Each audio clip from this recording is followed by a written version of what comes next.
ನಮಸ್ಕಾರ ಸ್ನೇಹಿತರೆ, ಅಂಬಿ ಕರ್ನಾಟಕ ಪತ್ರಿಕೆ ಸಂಪಾದಕ ಪ್ರಭುದೇವದ ನಾನು. ಅಂಬಿ ರೆಬಲ್ ನ್ಯೂಸ್ ನಾವು ಈಗ ಸದ್ಯದಲ್ಲೇ ನಾವು ಲೋಕಾರ್ಪಣೆ ಮಾಡ್ತಾ ಇದ್ದೀವಿ. ಅದ್ರ ಜೊತೆಗೆ ಈಗ ಇವತ್ತು ಒಂದು ವಿಡಿಯೋ ಮಾಡ್ತಾ ಇದ್ದೀವಿ. ಸಾರ್ವಜನಿಕರಿಗೆ ಉಪಯೋಗವಂತ ವಿಡಿಯೋ ಇದು ನೋಡಿ. ನಾವು ಸಾರ್ವಜನಿಕ ರಸ್ತೆಯಲ್ಲಿ ಓಡಾಡಬೇಕಾದ್ರೆ, ಅದರಲ್ಲೂ super fast highway Mysuru to ಬೆಂಗಳೂರಲ್ಲಿ ಓಡಾಡಬೇಕಾದ್ರೆ, ಒಂದು ನೈಸ್ ರಸ್ತೆ ದಾಟಿದ ತಕ್ಷಣ ಒಂದು ಕದಂಬ ಅಂತ ಒಂದು ಹೋಟ್ಲು ಬರ್ತದೆ ಮೈಸೂರು ಬೆಂಗಳೂರು ರಸ್ತೆಯಲ್ಲಿ. ಆ ಹೋಟ್ಲವರು ಸಾರ್ವಜನಿಕ ರಸ್ತೆನೇ ಕಬ್ಜಾ ಮಾಡ್ಕೊಂಡು ಪಾರ್ಕಿಂಗ್ ಮಾಡ್ಕೊಂಡಿದ್ದಾರೆ. ಆ ಪಾರ್ಕಿಂಗ್ಗೋಸ್ಕರ ಒಂದು 2-3 ಜನನ ಒಬ್ಬ ಸೆಕ್ಯೂರಿಟಿಗಳು ಇಟ್ಕೊಂಡು ರೋಡಲ್ಲೇ ಪಾರ್ಕಿಂಗ್ ಮಾಡಿಸ್ಕೊಂಡು ತಮ್ಮ ಹೋಟ್ಲನ್ನ ಚೆನ್ನಾಗಿ ನಡೆಸೋ ಉದ್ದೇಶದಿಂದ ಮಾಡ್ತಿದ್ದಾರೆ. ಆದರೆ ಸಾರ್ವಜನಿಕ ರಸ್ತೆನ ಸರ್ಕಾರದವ್ರು ಏನಾರ ಈ ಕದಂಬ ಹೋಟ್ಲಿಗೆ ಮಾರಾಟ ಮಾಡ್ಬಿಟ್ಟವನ ಅಂತ ನನಗೆ ಅರ್ಥ ಆಯ್ತಲ್ಲ.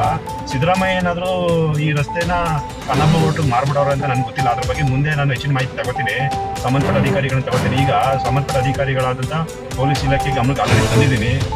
ಮತ್ತೆ ಇದ್ರ ಬಗ್ಗೆ ಇನ್ನೂ ಅವ್ರು ಏನು ಮಾಡ್ತಾರೆ ಬಿಡ್ತಾರೆ ಅಂತ ನಾವು ಕೊಟ್ಟಂತ ಕಂಪ್ಲೇಂಟ್ ಏನು ಮಾಡ್ತಾರೆ, ಪ್ರೊಸೆಸ್ ಏನು ಮಾಡ್ತಾರೆ ಅಂತ ನಾವು ಕಾದೋಣ. ಈಗ ನೋಡಿ, ಮೈಸೂರು ರಸ್ತೆಯಲ್ಲಿ ಕಾಣ್ತಾ ಇದೆಯಲ್ಲ, ಈ ರಸ್ತೆಯಲ್ಲಿ ಸಂಪೂರ್ಣವಾಗಿ ಅವನು ತನ್ನ ಕದಂಬ ಹೋಟ್ಲನ್ನ ಸಂಪೂರ್ಣವಾಗಿ ಇದು ಮಾಡ್ಕೊಂಡಿದ್ದಾನೆ. ನೋಡಿ, ಈ ರಸ್ತೆ ಸಂಪೂರ್ಣ ಇರೋದೆ ಇದು ಸಾರ್ವಜನಿಕ ರಸ್ತೆನ ಪೂರ್ತಿ ಬಂದ್ ಮಾಡ್ಕೊಂಡಿದ್ದಾನೆ. ಇದ್ರ ಬಗ್ಗೆ ನಾವು ಈಗ ಒಂದು ಆಲ್ರೆಡಿ ಪೊಲೀಸ್ ಗಮನಿಸ್ತಾ ಇದೀವಿ. ಮುಂದೆ ಏನಾಗುತ್ತೆ ಅಂತ ನಿಮ್ಗೆ ಹೆಚ್ಚಿನ ಮಾಹಿತಿ ಮುಂದಿನ ವಿಡಿಯೋದಲ್ಲಿ ತಿಳಿಸ್ತೀವಿ. ನಮಸ್ಕಾರ.